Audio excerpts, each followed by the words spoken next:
I'm actually okay without a talkie thing. I can project pretty well, but sure, we'll see. I don't know. Well, I mean, if you want to put the fursuit on and talk with the microphone, then that might help. But I mean, I guess it's easier because passing it back and forth is going to be a little much. Yeah, it's okay. I can project. I tend to wander the stage, which kind of sucks because the projector is on the stage, and yeah, if you wander on this side, we should be fine. All right. Well, I mean, I guess I'll just we have two talkie things if you want. Two talkie. Okay, perfect. Thank you very much.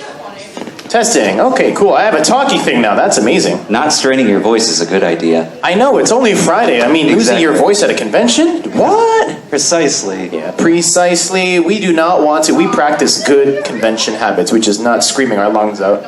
Exactly. And so we'll be starting in about maybe 2 or 3 minutes, so feel free to make yourselves comfortable, and yeah. You can definitely tell who's had a good time at a con when you walk up to them on Saturday and you're just like, hey, how's it going? And they're like, it's going really good. Last night was awesome. And you're just like, you need a cough drop, don't you? They're like, no, I tried that. It's just gone. My voice just ran away. That's what T is for. Yep. All right, so for those of you that are joining us right now, as you can see, this is definitely not fursuiting for beginners. This is like two guys on a stage with microphones talking about how to fursuit, but this is definitely not fursuiting for beginners. Don't trust the slide. That's from the corporation. They're lying to you. It's a secret. We're actually here for the advanced fursuiting panel. Yeah. Psych! This is for advanced fursuiting. Now we're going to teach you how to do backflips in fursuit. Shallie, go! No, you can do that. But you're the one in fursuit. I just have it. I can't backflip. You see this? Not with that attitude, you can't. This skirt? This isn't gonna work. That skirt was made for doing a backflip. No, it wasn't. This tail is definitely. It's got some good. It's got some good clearance room for you to like get those major ups in the air. There we go. That's as good as we're gonna get. That's as good as my back. No, that's as good as the leg can go before it becomes a non-PG panel. Therein lies my point. Exactly. All right, so we have what time? I can't see. Okay, decapitated head. It's right there. It's right there. Oh, look, we have a handy digital clock. We have a super clock. We have technology. It is a good day. The conglomerate has blessed us with technology that makes our lives easier as long as we obey. All right, so it is 12 o'clock. I guess we... Yeah, let's get this party started. Let's get this party started. All right, so... All right, well, hi, I'm Shallie. I'm Ronnie, I think. Yeah, and we're here to do the Fursuiting for Beginners panel, Intro to Fursuiting, whatever, 101, whatever you want to call it, it's this. Basically, if you've been a fursuiter before, if you haven't been a fursuiter before, but you want to know what it's like, this is a panel for us to provide you just the basics of what it is all about, from getting a fursuit, putting on a fursuit, performing in fursuit, things like that. So no matter where you are in your fursuiting career, so to say, exactly, you'll find something for you here. Yep.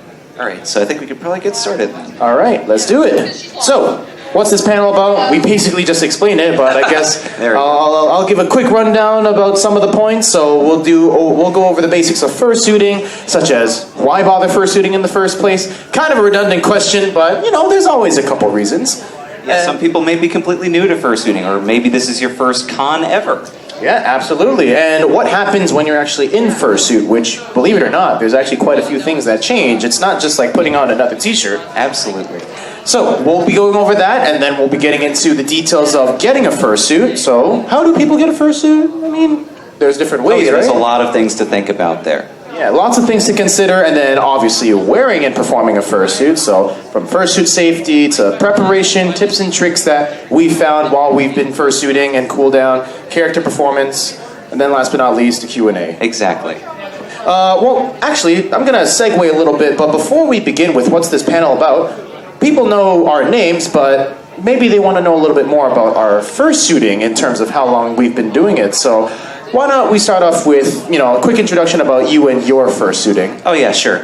So I've had my suit since about 2015. I've been taking it to basically every cons that I've been to since then. This is currently my only suit. But I've also done a lot of research into fursuiting. I've actually created I guess you could call it a living document. It's called Shallie's More or Less Comprehensive Fursuit Guide. It's the first result on Google if you want to get basically more information than you could possibly need on fursuiting. It's an awesome guide. I went over it myself, and Shallie has done a lot of legwork. So if you are new to fursuiting or interested in learning about the details of it, that is a great document to reference. I myself, again, I go by Ronnie, but I go by many different character names.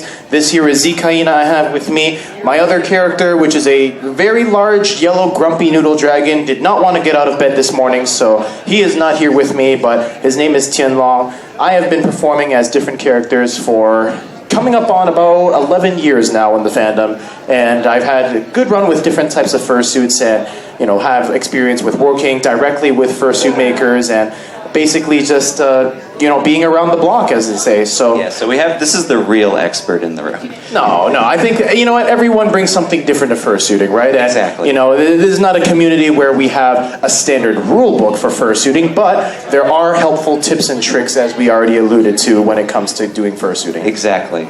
So let's get us started with the very first section, which is, as I can find it, basics of fursuiting. So this is where a little bit of crowd participation comes in because, we're boring guys up here. We're not even in fursuit right now. Shallie's more in fursuit than I am, but we want to at least get the crowd involved as well. So, first question we want to ask is, why fursuit in the first place? I already see that there's some fursuiters out there, so I definitely would love to hear the fursuiters, but, I can come down and give the microphone as well to the fursuiters, but why would you fursuit? What are the reasons that people think go into fursuiting? Anyone? There's no wrong answers, just letting you know again, this is all based on what you experienced, what you feel are the important parts of fursuiting. Jaru, what about you? It's kind of a way to kind of let loose, explore a different side of your personality that you normally kind of keep hidden, and it's just fun to bring smiles to other people and brighten other people's days, do the unexpected. Absolutely. The fact that you can just turn yourself into a giant animal and put a smile on people's face, that is a very, very big reason. Anyone else? Yes, so everybody has their reasons for fursuiting, exactly. So it seems like, what would you like to share? All right. I think... Sorry for hitting your muzzle and just going bonk. Trying to talk in this too is a pain in the ass.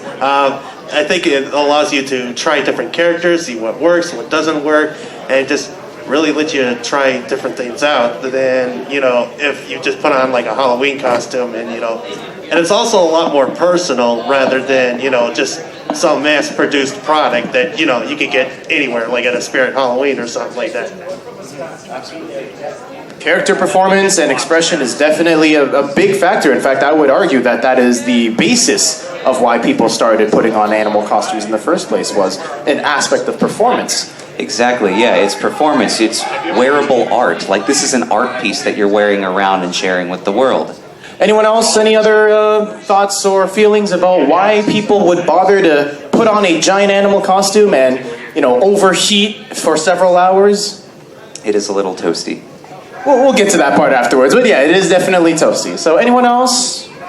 Going once, going twice? I'm a fox! You are a fox, very much so. Being a fox is a great reason to get into fursuit. So, we've done a little bit of, background work in terms of why people get into fursuit. And, there are a couple really good reasons, and I think that all of us can relate to all of these in one way or the other. So, I guess maybe I'll go over the first few, and then Shallie, I'll pass on to you. So, first off, it's fun. If you've never put on a fursuit before, it's basically your ability to go out and do something that you've never done before. We've already heard from Jaru that it's a great way of letting loose. This is a way that you can just go out and explore doing something different without, having to worry about, just being yourself. You can be someone else. You can be anything else.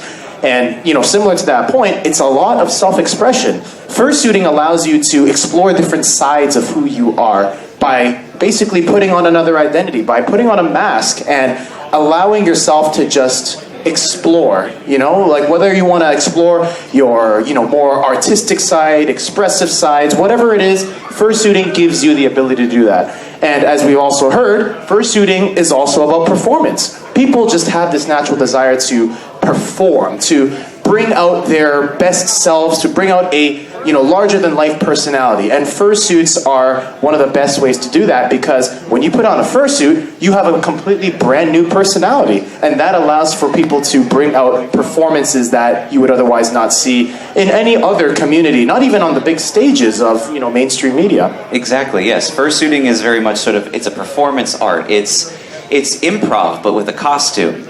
Another aspect that is very common for people with fursuits is a means of overcoming social anxiety. This is like our huge reason why a lot of people wear fursuits. It's a big deal for me. It makes it easier. Like, I literally went up to people and gave them candy. I would feel really weird about doing that if I wasn't in a suit. And then another great example is like Majira Strawberry. Like, outside of his suit, he's like, hi, I'm Kyle and whatever. But then he puts on his suit. Hi, everyone. My name's Majira. It's just a complete flip of a switch. That's the power of this fursuit. So we talk about social engagement here. There's a lot of people who use fursuiting as a means. They use them for charity reasons. Like they say, like people characters come in suit to say like hospitals or festivals or things like that in order to raise public engagement. Same reason why you bring a mascot, sort of brighten people's spirits. And then the artistry, like the idea that these are costumes that require a lot of time, effort, and blood and sweat and tears in order to produce. So yeah, it's really cool. Absolutely. And again, like we said earlier, whatever the reason is, enjoy fursuiting as much as you can. I mean, for those of you that are already in fursuit, you probably have your reasons and we've already heard some of them, but fursuiting is all about finding your enjoyment, finding your reason. And there is no wrong reason whatsoever. Whatever fursuiting does for you, that's what it is. Yeah, don't let anybody tell you that there is a wrong way to do fursuiting. It's your suit, you can do with it what you want. And even so it's like, oh, you shouldn't be poodling or whatever. It's your suit, do what you want. All right, so what happens in fursuit? I mean, Shallie, you're in more of a fursuit than I am right now, so what kind of things do you feel when you're in fursuit? Extreme heat. So that's step one. But as it says here, senses are very limited. So this suit has what they call realistic eyes, and you can see the vision is actually through the tear ducts on these suits. And my vision is very, very bad.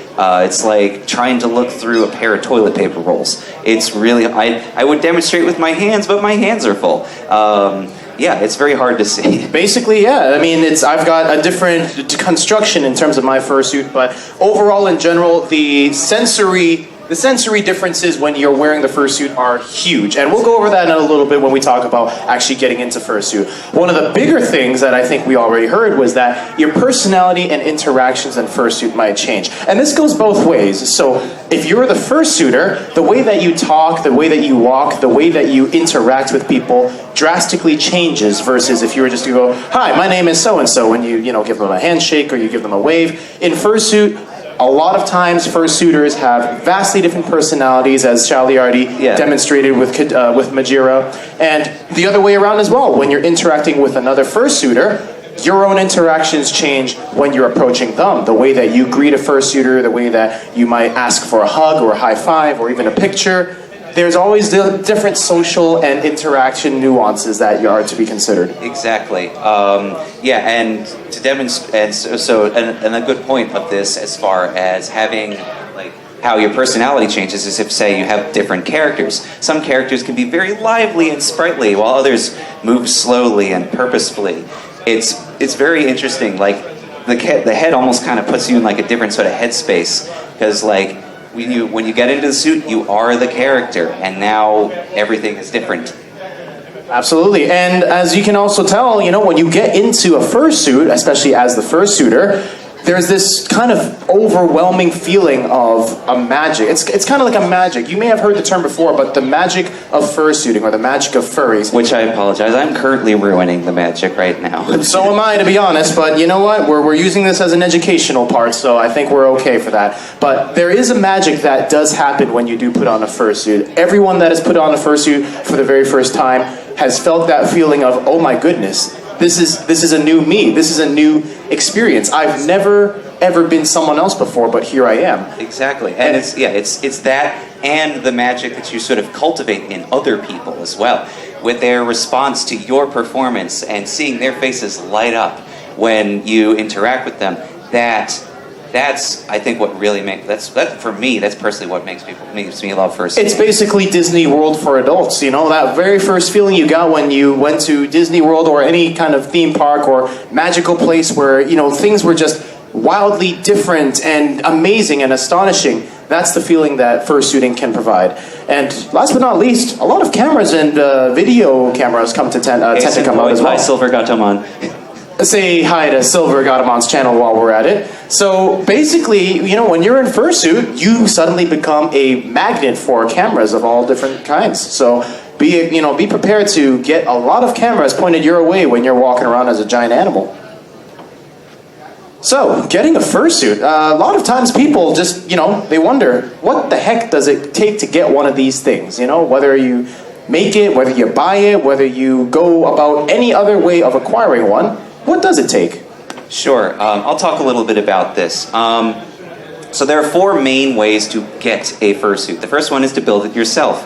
Now, you don't necessarily have to be an expert fursuit maker to make your own fursuit. As here we have folks that Don't Hug Cacti. They've been doing it for well over a decade. But that's not necessary. You can start building fursuits right now, honestly. It's not that expensive, anywhere between $200 to $500 just for materials. That's the biggest thing about the fursuit price, is the cost of labor. It's not the cost of materials. You do have to learn how to do fursuit making yourself, but there are a host of tutorials online. The 2 that I generally recommend are matrices.net, and Sparky Can Do has a series called Good to Know. Lots of really good information there. And then I don't feel like making a suit. Okay, you could potentially buy a used or a pre-owned suit. They are relatively cheap, especially if it's an older suit, but that kind of means that the quality of the suit could vary a little bit, so it definitely helps to do your research and ask for what are some recent pictures of this fursuit to make sure that it is something that would be good for you to purchase.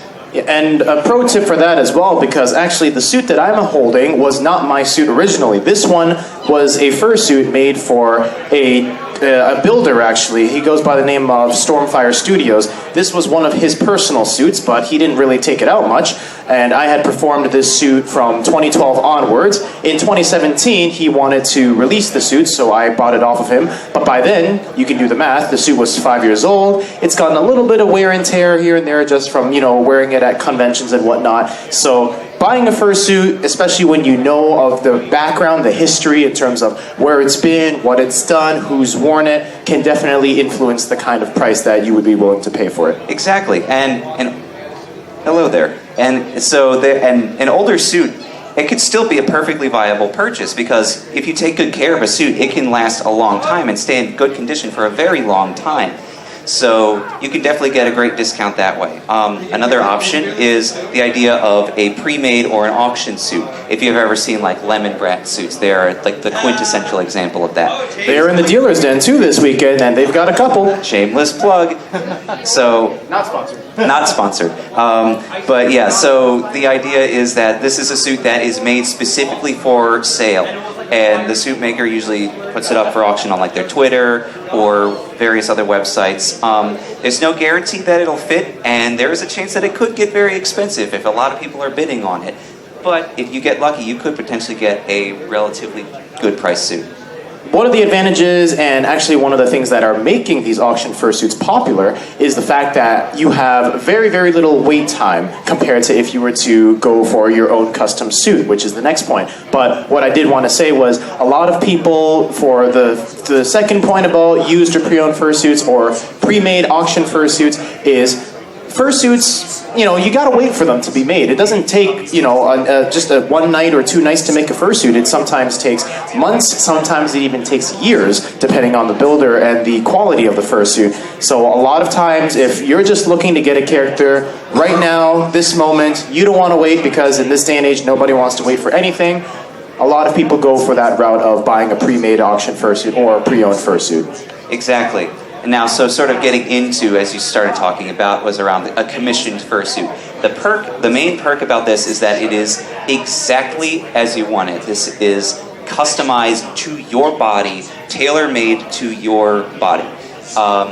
It can be a little bit pricey because, especially if the suit is complex, like the prices can vary wildly, like anywhere between, like I've seen them go for $2,000, $5,000, $7,000, $10,000, $14,000, depending on how complex the suit is.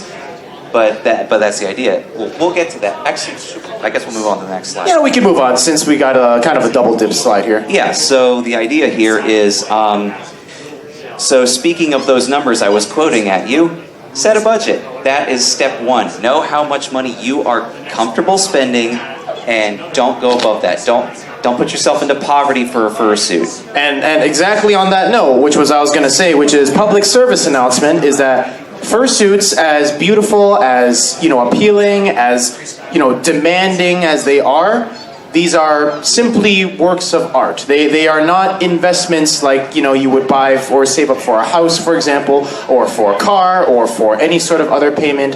Fursuits, they are getting to that point in this day and age where people have to be careful in terms of, I'm going to spend X amount of money. It's very easy for a fursuit to suddenly start going up by the thousands if you're not careful about picking a budget. So make sure when you are considering a fursuit, whether it be a custom fursuit or a pre-auction fursuit, like Shallie already said, those numbers can go up very, very quickly. So make sure you stick to that budget. Yeah, stick to your budget. Fursuits are a luxury item. Just be careful with that. The other things to consider as far as what you want if you are commissioning a fursuit, or even if you're not. Think about the kind of features you want to have. Do you want to have a more toony suit like Zeke here? Do you want to have a more realistic suit like our friend over here? What kind of suit maker do you want to work with? The artistic style of the suit maker makes a big difference. What do they specialize in? For instance, why Cats for Cats specializes in cats. What are their average prices? What are their policies? Be sure to read reviews, things like that. One thing as well on the topic of, what to consider is how long do you have to wait? Because a lot of times people, again, forget, these things don't happen overnight. Fursuits, depending on the maker, the demand, and the complexity, can go anywhere from a month or 2 months to several years for some fursuit makers that are high in demand. Right. It's a matter of how they handle their policies. Some of them basically have a queue that they basically let people keep adding onto and adding onto and adding onto, and that's how you get your 1-2 year wait times. Whereas others open for a small window of time, people jump on it, and then they close. So it depends on the maker, and so it definitely helps to do your research there. And then one thing I accidentally skipped over is around getting a fursuit. If you're commissioning it, be sure to have a 3-view reference sheet, something that depicts your character from front, side, and back, so that they can actually know what your suit is going to look like. They can't make a fursuit from a written description. And if you want more complex details in your suit, kind of like what we see in the image there, make sure you add those details into your reference. So if, for example, you have a specific pattern on your paws, you want to make sure that you have that specific pattern drawn on the paws. Fursuit makers are very visual people. Whatever they see is whatever they will make. So whatever you want to make sure is included in your fursuit, make sure it's drawn out in that reference. And the last thing I want to mention is only try to commission fursuiters fursuit makers if they're open for commissions. They don't like being bothered about commissions if they're closed. It's all about showing respect for the artists that we know and love. All right, so what we have next is wearing and performing in fursuits. So this is probably the part that, I dare say that most people are interested because, we've got some fursuiters in the room. So, fursuit safety is always my number one priority when it comes to fursuiting because, again, I've been around the block for a while fursuiting. I've seen many, many things happen in fursuit, both the good and the bad and the ugly, unfortunately. So, I want to make sure that I stress for this part, no matter how experienced you are in fursuit, no matter how good you think you are in fursuit, you always want to remember that safety is priority when it comes to putting one of these costumes on. So I'm going to go over the first couple of points, and then after I'll probably let Shallie take over the next two. So the first one that all fursuiters know and absolutely hate is the vision that you have in fursuits. So, as Shallie already mentioned earlier, there's different types of visions that you could have. You can have vision through your tear ducts. So, tear ducts meaning if you have realistic eyes, you would be seeing through the little slits between the eye and the snout over here. That's called tear duct vision. And there's also fursuits that have what we call the cartoon vision or the retina vision, which is literally where the retina is, as you would see in human anatomy. However, both of these have a very common problem, which is they are very difficult to see. Something called tunnel vision happens where if I am right behind Shallie, or right beside Shallie. Actually, Shallie, let's do an experiment that I'm going to borrow from the first FurCon panel happening right now. So I want you to look straight ahead, and I want you to raise your right hand as soon as you can see my hand. Do the same with your left. Right there. So this is the field of vision that Shallie has. And now, on the left-hand side, can you see? See, that is Shallie's field of vision. If Shallie was not wearing... Thank you, by the way, Tech. No worries. If Shallie was not wearing the head, Shallie would have seen both hands coming in much, much sooner. But because Shallie has tunnel vision, that unfortunately was the range of vision that Shallie has, and therefore it makes it much harder to see. Again, you're also looking through usually black colored mesh, which means that everything looks darker. It becomes nighttime all of a sudden, even though it's only 12 noon. And there's also a lot more light sensitivity. So if you get, let's say, a flashlight or one of those big fancy lights in the main ballroom shown in your face while you're dancing, you suddenly have temporary blindness because, unfortunately, lights don't really go through mesh very well. So the second thing that obviously fursuiters have to consider is airflow. How well can you actually breathe in your fursuit? The question is, not very well.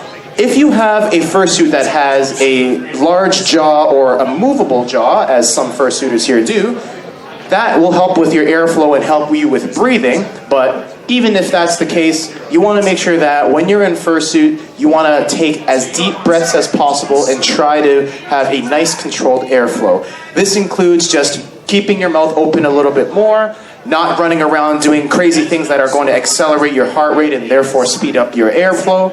And you also want to make sure that you're keeping yourself cool as part of this airflow as well. When you're doing fursuiting, you get hot. When you get hot, suddenly air becomes a lot nastier, especially if it's hot air that's sitting inside your head. So you want to do whatever you can to keep yourself cool. Luckily, we're in Wisconsin in February, which means that this hotel and the surrounding outside is relatively cold, and that means that you have a good way of cooling yourself if possible, but when it comes to airflow, make sure that you keep on breathing. Another easy way, another nice thing to have, and these are like, I think, $15. This is a fursuit head. This is a fan that you can stick inside the mouth of a fursuit. It just kind of hangs on the side here. Very convenient. It's getting cool air into the head, getting the hot air out so that you can have some ventilation. This, like, you could sit in your... I'm able to sit in my suit without taking my head off using this thing for an hour, and it definitely helps. Yep, and some suits come with extra ventilation. They may have hidden spots where, for example, on the head, you could pull up the hair and there's a hidden vent there that helps to control that airflow. And some suits also have built-in fans. For example, my hyena in here has a fan that's directly inside the snout, which I can turn on if I'm doing, very, very strenuous activities or if I just want to stay a little cooler. Oh, we have a question. Can I add to the cooling? Sure. Sure, let's go for it. So, underneath my suit, I have a vest, and it's called an Easy Cool Down Vest. It's not ice packs. It's actually called phase change packs. And it stays at a constant 70 degrees for a very long period of time. In fact, if you leave it out on a table and your room is 70 degrees, they won't melt. They'll stay solid. So these are something that I'll put in the fridge. They cool back down, and then they become nice and solid again. I put it back in my vest, and I'm good to go again. And this will last about a couple hours. Some suitors will be wearing these, so be careful if you're going up for a hug because they're kind of expensive and they don't want them to get wrecked. Yes, +1 for Easy Cool Down Vest. That is a Premade business providing a service to fursuiters in the community. Definitely a very, very good investment. Not just fursuiters. I mean, Easy Cool Down actually has patents on this and has been selling them to big corps actually. And the military, I've heard, as well. And they're exploring military as well. Yeah. Which is really cool. Not sponsored again. Not sponsored. Really cool. All right, so the next 2 points, Shallie, you want to talk a little bit about those? I feel like I'm well equipped to talk about the third one because Absolutely. I am a giant orange tripping hazard right now, and that is my point. It's the cutest traffic cone ever. That's Soren. So the issue is that you are in a new body. Your body is bulkier and bigger, and it's it seems kind of silly, but one of the exercises that I recommend for new fursuiters is like the old kids game. Head And shoulders, knees and toes. Knees and toes, and then eyes and ears and mouth and nose. And you'll suddenly figure out that your body is absolutely ginormous. Yeah, everything is in a different place. And then just remembering, not just that everything is bigger, but like sometimes you have appendages that you didn't have before. This makes it extremely hard to sit in chairs. I always sit on the end of the row because like otherwise I'm going to be taking up 2 or 3 chairs with this behemoth. And then there are people who have it even worse than I do. Like even especially like the feet and stairs. Stairs are your enemy. You have to like walk up them like this. I'm rambling right now, but that's kind of the idea, is like, your suit is like a piece of heavy machinery. You have to learn how it works before you go out in the public and go around with it. Yeah, absolutely. If you are new to fursuiting or you're wearing a brand new fursuit, try wearing it at home first so that you have a safe, hopefully safe environment so that you can run some tests and see how you do regular everyday things, from picking up objects, when you're in fursuit and you're wearing big, bulky hands. It's not so easy to grab that pen and write your own name, for example. I mean, you don't know if you're ever going to do, something like grabbing objects or typing on a keyboard, but it doesn't work. Yeah, pro tip, it doesn't work. But that's basically what you want to do, is make sure you familiarize yourself with your space. Exactly. And then the last thing is around energy. It kind of feeds into the whole heat thing. These things get sweltering hot. And some suits, like if they have a lot of padding, or if they are a type of fur that doesn't breathe well, or if they are, like I kind of chose fursuit hard mode for my first one. This suit has a resin base, and so that does not breathe at all. It's like one giant hard piece of plastic on the front of your face. And so it gets really hot. Take lots of breaks, especially if you're starting out. Take something like a break every 15 to 20 minutes is a good rule of thumb. And also know when to stop. Like, don't try to push yourself longer than you feel you need to. Your body knows. I'm actually starting to feel it a little bit myself. Your body knows. Know your limits. If you start to feel like garbage, don't push yourself further. All right, so now that we got through the safety bit, we can go through the preparation bit. So here we have a red panda looking at a bunch of fruit, which is definitely part of the preparation, but there's a lot more that goes into it than just feeding yourself. So, same thing, I'll go through the first couple points and then we'll pass it over. But the first part of preparation is what you wear underneath the suit. Now, a lot of people have different ways of preparing in terms of putting on different types of clothing and, how they prepare themselves for the inevitable sweat and heat. What most fursuiters do is they usually wear Under Armour or sweat gear. This is usually lycra material that is specifically designed for sweating in when you are in usually cramped conditions. So cramped conditions, they make these things for divers, scuba divers. They make these things for people that go do like mountain sports, for example, when they need to regulate their temperature. The same concept goes for fursuiting, and as we already saw with the example, some people choose to have additional accessories such as an easy cool down vest or other similar types of cooling material. Another thing that we highly, highly recommend, especially at a convention, is showering. So, we're at a furry convention. Not just 621, it's like 624. For fursuiters, especially for fursuiters at a convention, make sure you are taking showers before and after you are getting in fursuit. So it don't matter whether you think that that you smell good today, or I didn't really sweat a lot after I fursuit. It is always not just the best practice for yourself, but everyone around you to take a shower after you fursuit and before. You can't smell yourself. Exactly. The human olfactory senses are the worst in the mammal species. That is basically science talk for we suck at smelling. So, make sure that you're using the shower as much as possible before and after you fursuit. On a similar note to that, deodorant. Deodorant is a very, very helpful thing for making sure that you don't smell during your fursuiting, and again, before and after as well. If you don't use deodorant and, you have bodily odors, which every human species does, or every human person, rather, has odor of some kind, make sure you are using deodorant. You and everyone around you will thank you for it. And use the bathroom. There are a lot of different situations where fursuiters are in the middle of things. They're, out on the con floor. They're just having fun, and suddenly nature calls. Oh wait, I'm in fursuit. I have no way of taking care of this problem.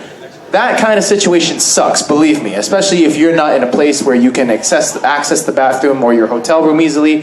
So make sure you do it beforehand just in case. Yes, though I will say, if you go beforehand, because of how much you're sweating and how much you're active, you don't actually feel like you need to go as soon as you normally do. So it's like it goes in the water goes in your mouth and out your pores, so you don't have to worry as much about needing to use the restroom. Anyway, graphic details. Speaking of water, hydration is important. Just have some easy way to access water. I usually carry like a small, like it's. Don't worry about it. So that's that I have. I carry water with me. It's a good idea to have even just like a small container of water with you. Always very good to have. They have water at basically every room. They have them in the Headless Lounges. And not only do they have water, but they also have long straws. So for those of you that are not familiar with the long straws, these are basically your average party straws, but about 3 times the length, which is perfect for those fursuiters because we have pretty long... Point. This doesn't work. Yeah, that don't work, and it's adorable when you look at it, but it's not very practical. So long straws and water are provided at this convention, especially in the Headless Lounge. Make sure you use them whenever you can. Right. And so, another one, IDs and room keys. I actually have both of those in my lanyard over here because, it's good to have them on your person. Some people have them in, their foot or something like that. But I like to have it in here so that when I'm, sweaty and tired and I need to get back to the room, I can just go, bleh, and then I bump, and then I beep into the room, and then we're done. Super easy. And IDs actually, a lot of people don't like to carry a lot of stuff with them in fursuit, but there are situations where you might need your ID for something in the event of an emergency, or simply if you lost your room key and you needed to get a new one. If you go up to the hotel desk in fursuit and you say, oh, I lost my room key, I need your room, first thing they'll ask you is, I need to see some IDs so I can look you up in the system. You don't got your ID, well, it's going to be a lot harder for you to get back in your room. Exactly. And then we have our handlers here. So for those who are unfamiliar, a handler is a non-fursuited friend of yours who's going to be keeping an eye on you as you are in fursuit and going around. And when you're getting ready to go out, you want to talk it over with them and go, hey, this is what I'd like to do, and this is what I'm interested in doing when I'm out and about. And they're like, okay, cool. Talk about hand signals, especially if you don't talk in suit like I do. Let them know, this means I'm hot. This means I need to take my head off. Something like that. Yeah, exactly. And also handlers as well, make sure that, just as we told to fursuiters, make sure that you familiarize yourself with the different limitations of every fursuiter. So if you know that, let's say Shallie's got a big tail and Shallie's in a crowded area with little kids, make sure Shallie's tail ain't swinging around and batting little kids to third base. It's bad. It's cute when it happens, but it's bad. It is a problem. We don't like insurance liabilities with children. Let's just put it that way. And last but not least, know where the rest spots are. Yes, so for reference, the Headless Lounge is right over on that side. I think there's one downstairs as well. I believe there's a much smaller one downstairs, but over around the corner, how you got here, Brookfield 1 is the Headless Lounge. And there's also just different spots where there's chairs, there's seating. So the Headless Lounge isn't the only option, but it's the best equipped option. Exactly. And this is generally a friendly space. If you need to take your head off and you're feeling sweltering hot, it's okay. No one will judge you. It's like if you need to take your head off in the back of the room or need to get a drink, that's perfectly fine. And honestly, if people do judge you for taking your head off because you're overeating, they don't know what it's like to be a fursuiter. Let's just put it that way. Yeah, that's more their problem than yours. Safety first, folks. All right, so tips and tricks. Now that we got the basics out of the way in terms of preparation and getting in fursuit, some tips and tricks that are, I guess, more on the during fursuiting side. So while you're in fursuit, some of the tips that you want to remember, the most obvious one is more breaks is better than less breaks. Again, even if you've been in fursuit for a while, you know what it feels like. It's always better to play it on the safe side versus going a little too hard and finding out that you're completely burnt out the next day or even overheated and need to, stop fursuiting for the rest of the day. The second tip is also familiarize yourself with the area. So, is anyone here by any chance a first timer at FurSquared? First timer, 1, 2, 3. There you go. We got quite a few first timers. It's a great con. You're gonna have. Do all of you know where all the things in the hotel are yet? No, yeah, no, maybe something. So if you don't know where everything is in the hotel, you don't need to know everything, but at least know where the key points are. For example, we told you where Headless Lounge is, but where do you go if you need to report something that happened at the con? You would go to convention operations. Where's convention operations? It's down that way, I believe. Down that way, all the way over to God knows where at the end of the hotel. Wisconsin wing. So basically, you want to make sure that when you're in fursuit and even out of fursuit, you know where things are in case you need them. Yeah, I do recommend, and this is something that I like to do when I first get here, is like take a look around the con space a little bit Go while you're for a out of walk. suit. And then familiarize yourself with the area and take in the sights. It's fun, but also like, okay, so this is where Reg is, this is where Conops is, this is where food is, this is where the bathrooms are.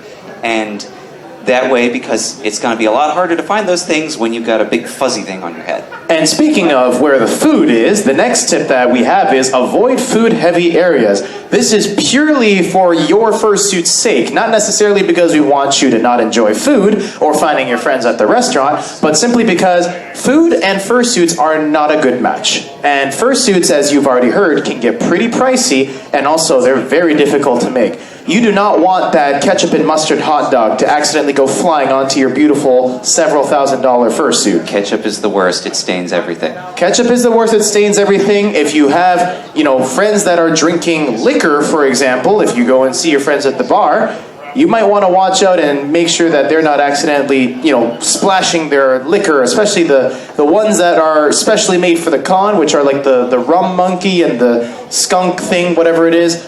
Those two things are colored orange and blue. Unless your fursuit is Shallie's and you don't mind getting covered in more orange, you probably don't want orange and blue all over your fursuit that you weren't planning. It's also not a good smell. You don't want to be a boozy badger for all the wrong reasons. Yes, exactly that. I wasn't going to name him, but yes, exactly that. I love Boozy. He's a wonderful guy, but I mean, you don't want to be a badger who is covered in booze. That's what I'm getting at. Exactly. I had to explain. Unless you're a lawyer, then we'll talk. All right. Do you want me to get the next one, or do you want me to? I'll do the next one, and then I'll give you the other ones. Sure. So another huge thing to look out for is escalators and elevators. So again, I've been around the block. I've been around too many conventions where I've seen people get caught in both escalators and elevators. And when I say caught, I don't mean just, I accidentally bumped to them. I actually mean people have tripped, they've fallen, they've, slipped on these different things, and it's not pretty, especially when you're in fursuit and you're trying to be as safe as possible. These two are some of the biggest hazards for fursuiters, and it's not just for trips and falls, it's also for things such as grease, which you might find on escalators, and grease does not come out easy. Let me tell you, I have a fursuit that has white paws that got stained with escalator grease. Oh no. That took 3 rounds of Folex and really good scrubbing in order to get most of it out. Most, not all of it out, most of it out. And same thing with elevators as well. Sometimes you might walk into the elevator and you find that the elevator is a little unkept because, we're at a furry convention and sometimes things get spilled in the elevator. So you want to make sure that wherever you're going, whether it's an escalator or an elevator, that you watch out for things that you might not want on your fursuit. One thing I want to add about elevators, especially at the bigger conventions, they're usually very nice about letting fursuiters go to the front of the line because they understand that fursuiters are broiling and they need to get out of their suit. So usually they get line priority whenever they're done suiting. And so cooling outdoors, it is a solid 15 degrees out, I believe. So this is a fantastic time for you to cool off outside. Be careful. You can still get hypothermia from these things. The reason why it says sometimes is if you're shooting at, say, Anthrocon or TFF or things like that. Your reference in August, yes. Which is not a good idea. 80, 90, 100 degrees out. Oh my God, you are going to melt. This is plastic, you will melt. If you've ever tried to cool off outdoors in Florida in mid-July, I do not recommend it. I definitely am not speaking from personal experience at Megaplex. Sounds good. Give yourself extra time. this applies to many aspects. A, it takes longer for you to move. B, if you are a cute fursuiter, lots of people want to take pictures and hug you and things like that. And 3, it's harder for you to navigate. 4, like whenever you're getting in and out of suit, that can take a while. Like, oh, I'm gonna go de-suit and then have fun. This can be like a half an hour process to get out of this thing. Not like like all that stuff. So yeah, and then handlers have water ready. Basically, just like if you have a friend, make sure that they have like stress with them. Hey, I need water, and they're like, okay, cool, sure. So yeah, pretty straightforward. Yep. Water, as well as other things that you might need, such as a cooling device, if you have a portable fan, if you need something like towels, if you want to towel yourself off, those kind of things are handy to have. All right, cool down. So, cool down is pretty simple because we've already touched upon a lot of these topics. So, at a convention like this, if you're, at a con, there's the Headless Lounge, there's the hotel room, there's many options for you to cool down. There's outdoors, as Shallie's already mentioned. If you're shooting in public, have a designated cool down area, which means just find a place that's out of the way, where people won't bother you, where you could get some privacy at least to take off your head, and also get some water in you before you go back out for round 2. Exactly, like over by the parking lot, or they may give you a spare room if you're coordinating with a facility or something like that. And then just one small note about suiting in public: always have a handler. Always have a friend there who is not in suit to help you out if you are fursuiting in public. Because the public doesn't understand how fursuits work, and you're going to have a bad time. Don't forget your stuff. Like, make sure you have everything contained with you. Don't leave things in the Headless Lounge. That is I'm sure you've heard horror stories about people leaving their hand. Oh yeah, I've seen people lose credit cards and driver's license in the Headless Lounge because, well, sometimes it just falls out of your fursuit. If you're carrying those kind of things around, everything that you take out of a room, you want to go back to that room with. And actually, one thing that I'll say is, this doesn't just go for things like, IDs or badges or, little accessories. This also goes for parts of your fursuit as well. There's many times where fursuiters accidentally lose, let's say, feet claws. For example, Shallie's got very nice feet claws, and these are. I would guess they're glued in. Are they? Hot glue, yes. They're hot glued in. Hot glue as a material, while versatile, is not exactly the best for sticking on different surfaces. Yeah. So, I lost a claw once, yeah. So many times when you're fursuiting, it's very easy to forget about such things, such as your feet claws. But if you go into the Headless Lounge and you look down and say, oh, I've got 4 feet claws instead of 5, then you know that something was lost along the way, and you should probably go look for it. Exactly. So it's never a bad idea to make sure that you have a constant sort of check to make sure you have everything. Yeah, and the last thing about cooling down, when, like we said, take your time while you're in suit, but taking your time while you're out of suit as well. Don't go back out until you feel like you're comfortable. Like if you're still roasting and sweating super hard, don't go back out. Wait until you've cooled down. Wait until you've had at least a couple glasses of water. It really makes a difference so that you don't puke everywhere or pass out or just are miserable when you're out and about. It is really important. Spending that extra 5 minutes to cool down versus just rushing back out could save you a rest of the evening of being sick in your room. That sounds like a Geico commercial. Like 15 minutes could save you 15% on your fursuiting. Yeah. Shameless plug. We should have fursuit. Not insurance. sponsored by Geico. Not sponsored by Geico. Yeah. But yes, I ran into a problem with that at one point. I was coming back from the con at Anthrocon, and I didn't wait enough time, and I was so exhausted and crampy and just miserable that I just had to spend the next 2 hours in my room just recuperating because I didn't pace myself. So, all right, anyway. So after cool down, we have what I think is going to be the most interactive part. The fun part, which is character performance. So every single one of these points, I think I'm going to go over, but I'd love do you want me to be your I was going to say, I would love if Shallie, actually, if you'd be able to be my fursuit model here and help me demonstrate some of these things. All right, so fursuit performance or character performance, because fursuits are not just fursuits. They're not just pieces of foam and fabric and other materials. These are characters. We bring characters to life, but the character is only as, alive as the person underneath it is, which is why to perform, you got to make sure that you keep a couple things in mind while you're wearing one of these. So, while Shallie gets prepared, just a quick rundown of, what some of these fursuits have, especially, looking at this photo in the slide. A lot of these fursuits have different parts of them that have different expressions, such as the follow me eyes that the fursuiter in the photo has, as well as Shallie has over here. So, you want to make sure that, I'm kind of not going in order of the points, but talking about the eyes, when you have follow me eyes, when you're looking around, the fursuiter is actually looking at everyone at the same time, regardless of what angle you're looking at. And that can create different expressions depending on what angle, what distance, even what kind of tilt your fursuit has in terms of, are you looking down, are you looking up? All of that can communicate different types of expressions, which is part of the performance. When you're in fursuit as well, you want to exaggerate your emotions because, well, you're now a giant, big, fluffy animal. You want to make sure that everything you do is larger than life, just like your fursuit. Exactly. Things like doing a wave, for example. If I do a wave, I'm doing a wave, it's like, hi, I'm Ronnie, I'm just me. But when you're Shallie and you do a wave, you want to be as loud and, well, not loud, but you want to be as lively as you can so that people know exactly what you're doing.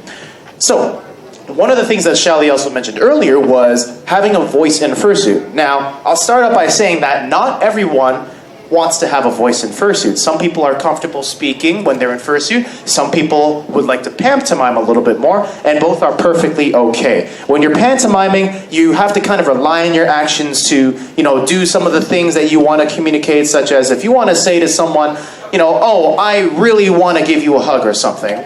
There you go. That's a perfect pantomime. But if you're using a voice, such as Shallie, if you can demonstrate, Shallie doesn't even use a voice, exactly. So if you were to use a voice, I'm just going to put Zikaina in front of my face and pretend I'm wearing a fursuit. If I'm using a voice like Zikaina, I want to make sure that I'm putting a little bit more character into it. Because, I'm a hyena now, and I got this gravelly voice for some reason, because apparently I'm a smoker too. So sometimes when you have a fursuit voice or don't have a fursuit voice, you can communicate with more than just speaking. You can communicate with the way that you speak or the way that you do your actions. So whether you're more like Shallie and your actions do your speaking, or whether you're more like Zikaina and you let your way of your voice do the speaking, either way, as long as you develop that voice, that helps bring out your character. Practice some poses and angles as well. So, when you're in fursuit, we already mentioned, there's a lot of cameras that come out. People want to take pictures, they want you to do poses, you generally want to look good. So, Shallie, what are your signature poses that you do? You got any signatures?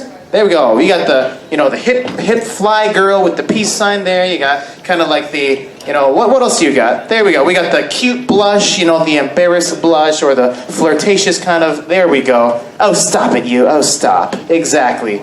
So you have different poses that your character can have that, again, will really help develop the character and the personality so that, when people look at Shallie, they'll know Shallie as, oh, that adorable, adorable girl, and, she's just all cute and all flustered and shy a little bit. She can flirt with you, but she's also shy at the same time.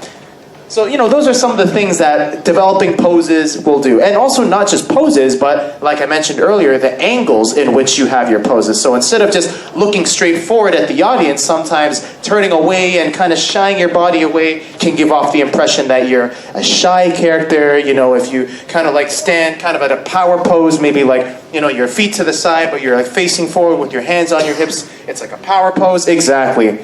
So, knowing your suit's strengths is also a huge part of building the performance because some suits, as we can see, are built differently than others. So, for example, if your suit has, big, wide legs and hips and, you kind of have that, biggishness and you want to kind of have a larger-than-life personality, that's something that you can use to your strength. Versus if your fursuit is form-fitting, a little smaller, a little slinkier, you can use that to accentuate some other poses. So whatever your suit is good at doing in terms of the look, in terms of the size, the shape, you can use that to make your performance even more realistic.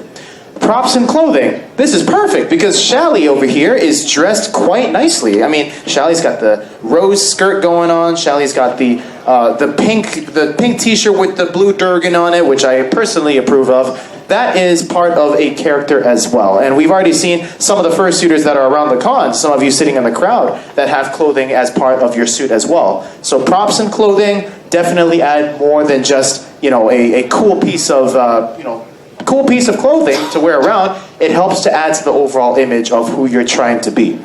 And last but not least, when you're building on your character's performance, experiment and have fun. Don't be afraid to try something new. Don't be afraid to build on something that you think you're doing well. And hey, fursuiting is all about being you. And if you want to explore different sides of being you, you can take the same character. You can take Shallie, you can take Zikaina here, and you can have different personalities with the same character. That's part of the fun of fursuiting, which is you can be anyone you want to be. And that includes just changing that person up every once in a while. All right, so that's basically all that we've got. We've covered quite a bit, but I want to leave at least a little bit of time for any questions that we've got in the crowd. So first of all, Shallie, thank you so much for helping demonstrate the fursuiting. You see, Shallie's already like, blah, blah. That was not even 5 minutes. Broiling.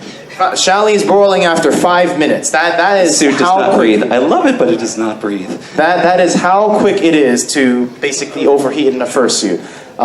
Anyhow, we've been talking a lot, and we want to talk a little bit more, but we want to at least get some of the questions from the audience out of the way if there are any. Questions, comments, snide remarks. Questions, comments, personal experiences, things that you may have heard that you'd like to get our opinions on.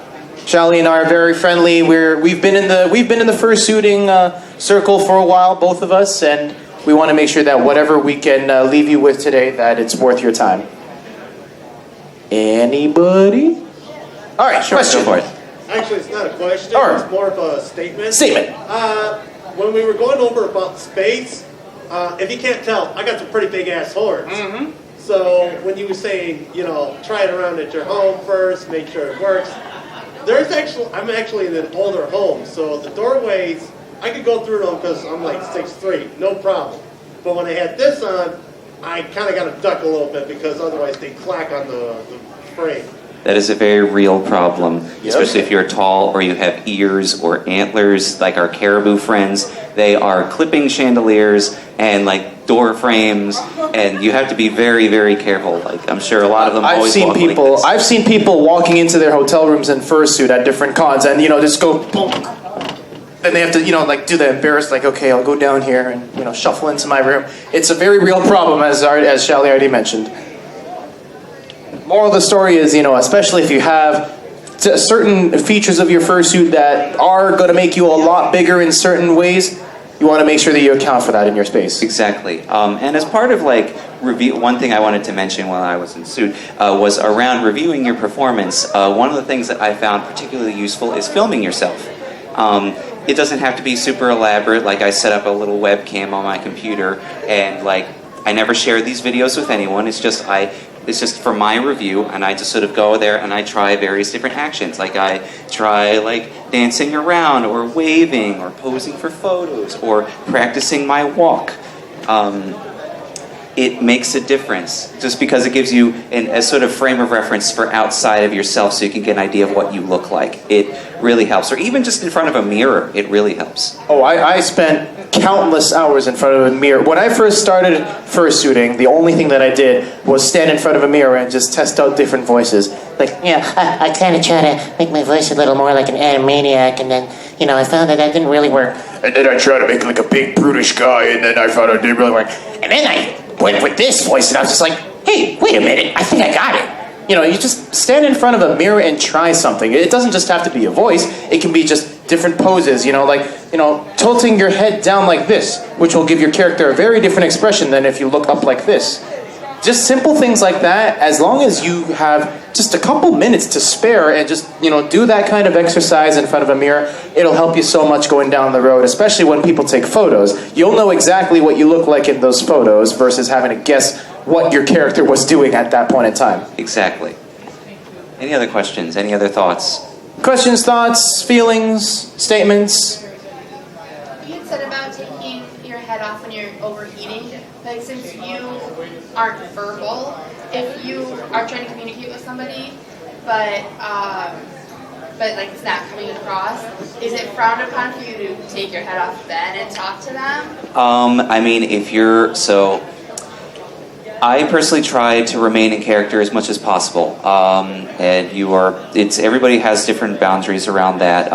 But like, if you're at the point where you need to take your head off, or else you're going to pass out or get sick or anything like that, take it off. Even if someone gives you a dirty look, it's like they're like, "Oh, you're ruining the magic." It's like, magic doesn't work very well if I'm dead. It's like, come on.